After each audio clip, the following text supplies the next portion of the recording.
So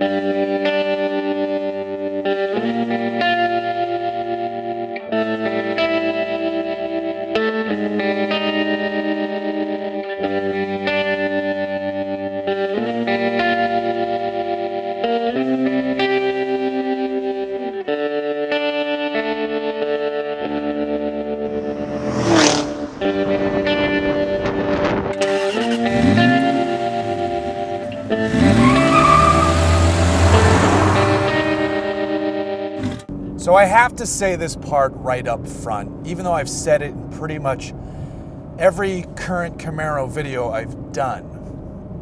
I don't care for the Camaro. I've never been a huge fan, minus maybe the first generation and a little bit of growing love for the second gen cars.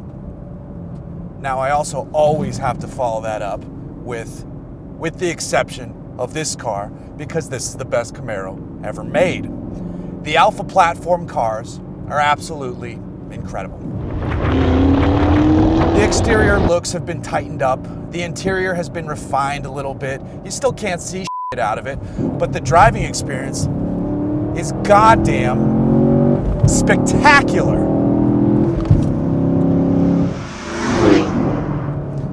Now, even all the way down to the V6, you have a good car. That is no longer the rental car queen, even though it still is. It's just now you're getting a really good rental car. Same's true with the Mustang, by the way. However, as soon as you step beyond rental car spec, you have a world-class sports car. Scoff all you want, non-Camaro fans and American car haters.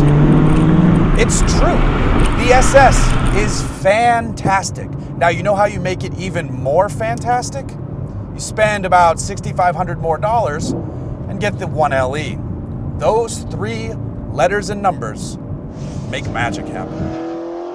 Now, I was never able to drive the prior gen 1LE, but I always heard good things. Here, I expected it to be amazing, and my expectations, they've been met.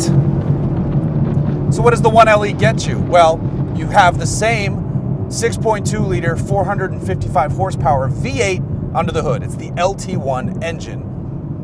Here it's mated to a 6-speed manual gearbox that shifts nicely, cleanly, crisply, and quickly. And it feels good in your hand with the suede on the shift knob. You've also got suede on the steering wheel. It just feels nice and sporty.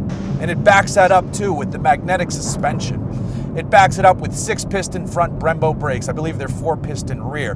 285 section series tires up front. 305 meets sitting out back on 20-inch wheels. This has the stance and the setup to destroy. It also makes glorious noise through its 2-mode exhaust system. Now, you pretty much just want to run it in the 1 mode. If you put the driving mode selector into touring, it'll be nice and quiet-ish. As soon as you switch it over to sport, which is the middle setting, it opens right up. Set it to track, the most aggressive setting, have your fun. Now when you're in track, you can go farther and do crazier things. There's, let's see, there's like 5 more modes to do, and then you can just do traction all the way off if you do feel like it.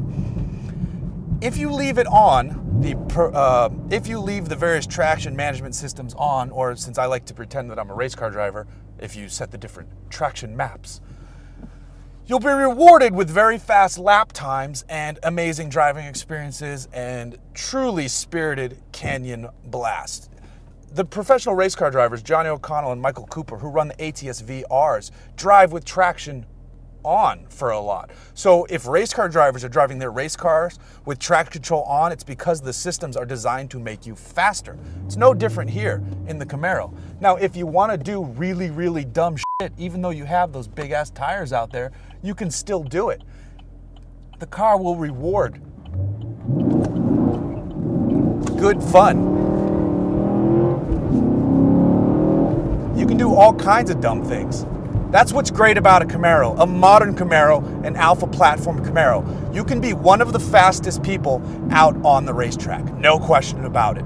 From the impressive brakes to the powerful engine to the excellent steering and the just wonderful chassis and magnetic suspension setup, you can win your local track day.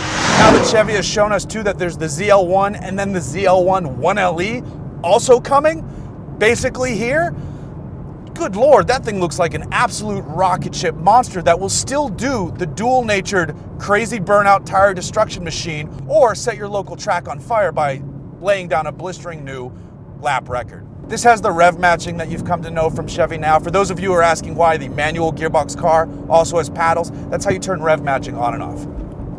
It's kind of silly, but also kind of smart. Just use the same steering wheel on all the models and make this do something else rather than just having redundant vestigial paddles there.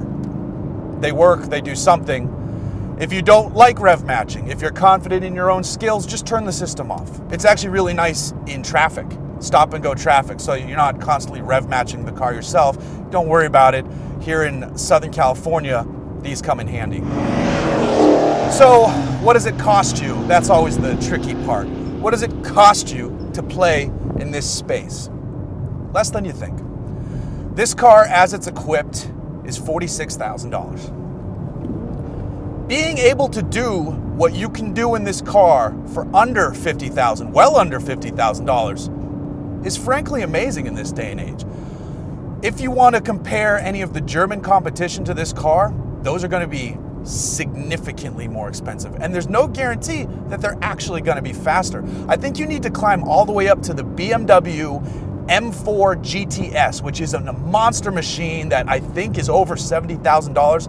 And I believe when Motor Trend tested the two cars, it was either Motor Trend or Car and Driver, the SS 1LE, not the ZL1, the SS 1LE was 1/10 off the pace, 1/10. For that $20,000 to $30,000 that you'll save in price difference, you could have a whole extra set of tires. You could do mild upgrades to the engine management. I know there's so many things you could do to gain back that 10th and then some, but who cares about that? You don't need that because you know, just leave it in an IRA and save money down the road. Now invest in tires, have some fun. Because these have special Goodyear Eagle F1s with compounds designed specifically for this car, which I think is a lot of marketing hype these days. I mean, I understand why they're saying it, but if you go to your local tire place, yeah, I need the Goodyear Eagle F1s. No, not those ones, the ones for the SS 1LE. The guy probably goes behind the counter and goes, all right, yeah, sure, here you go. This is a great dual-natured car. You could daily drive it easily, and then, like I said, just destroy canyon roads or tracks or whatever you wanted, whatever series of roads were in front of you, you could be the fastest on them. Unless, you know, hypercars start showing up. This is a good car. This is a good car.